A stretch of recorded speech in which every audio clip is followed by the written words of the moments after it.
Welcome to CS food block. இன்றைக்கி ஆடி 18 ஆடி பெருக்கு இல்லையா, அதனால் காலையில் வீட்டில் எல்லாருமே சீக்கிரமாக எழுந்திரிச்சு ஆளுக்கு ஒரு வேலையாக செஞ்சுட்டு இருந்தோங்க.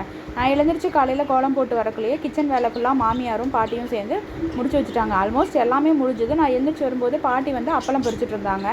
இது வந்து பார்த்திங்கன்னா முன்னோர்களுக்கு நாங்கள் சாமி கும்பிடும்போது அவங்களுக்கு பிடிச்ச டிஷ்ஷஸ் எல்லாமே வந்து செஞ்சு படையல் போடுவாங்க. நாங்கள் வந்து வெஜிடேரியன் தான் வந்து படையல் போடுவோம். சில இடத்துல வந்து நான் வெஜிடேரியனும் செய்வாங்க. எங்கள் வீட்டில் வந்து அவங்களுக்கு பிடிச்ச பலகாரம் ஸ்வீட்டு எல்லாமே வந்து வச்சு சாமி கும்பிடுவோங்க. அவங்களுக்கு பிடிச்சதா ஐட்டமாக செஞ்சோம்னா அவங்களுக்கு வந்து எடுத்து சாப்பிடும்போது அது அவங்களே வந்து சாப்பிட்ற மாதிரி ஒரு மன திருப்திங்க. வீட்டில் வந்து பார்த்திங்கன்னா அவங்களோட ஃபோட்டோலாம் வச்சு அவங்களுக்கு வந்து மாலைலாம் வாங்கி போட்டு நல்லா பூஜை செஞ்சு சாமி கும்பிடுறது எங்கள் ஏரியா வழக்கங்க. அந்த மாதிரி எங்கள் வீட்டில் எல்லாமே வந்து ரெடி பண்ணிகிட்டு இருந்தோம்.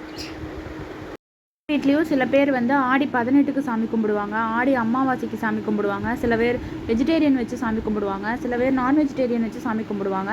இது ஒவ்வொரு ஏரியா வழக்கங்க. உங்கள் ஏரியாவில் நீங்கள் எந்த மாதிரி பண்ணுவாங்கன்னு கமெண்ட் செக்ஷனில் மறக்காமல் சொல்லிட்டு போங்க.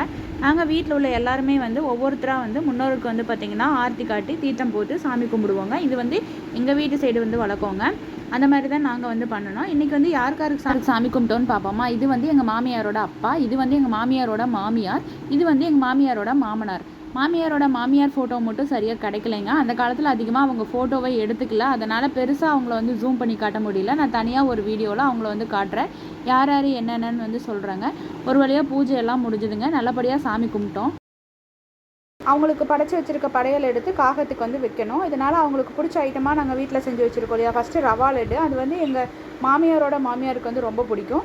அதனால் ஸ்வீட்லேருந்து ஆரம்பிப்போனோம். அதை அப்படியே இலையில எடுத்து பொடிச்சு விட்டுட்டு அப்படியே திராட்சை ஃப்ரூட்ஸு எல்லாமே எடுத்து பொடிச்சு விட்டுட்டு ஃபைனலாக வந்து பார்த்திங்கன்னா நம்ம ரெடி பண்ணி வச்சுருக்க கூட்டு பொரியல் சாதம் எல்லாத்தையும் வந்து ஒன்றா பிசைஞ்சு காகத்துக்கு வச்சுருக்க இலையிலேயே வந்து பரப்பி விட்டுருவோங்க. ஏன் எல்லாம் பிசைஞ்சு வைக்கிறோன்னா அது வந்து எடுக்கிறதுக்கு வந்து ரொம்ப ஈஸியாக இருக்கும்.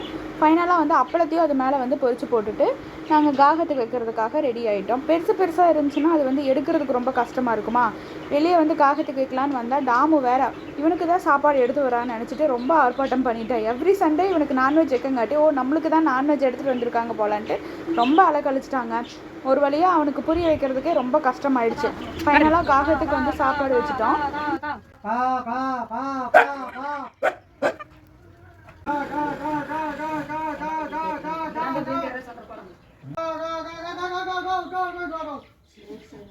இருந்தாங்க அந்த காக்காயை கூப்பிடுறது. அந்த காக்கா கடைசி வரைக்கும் வரவே இல்லை. அதனால் எங்களுக்கு பசி பொறுக்க முடியல.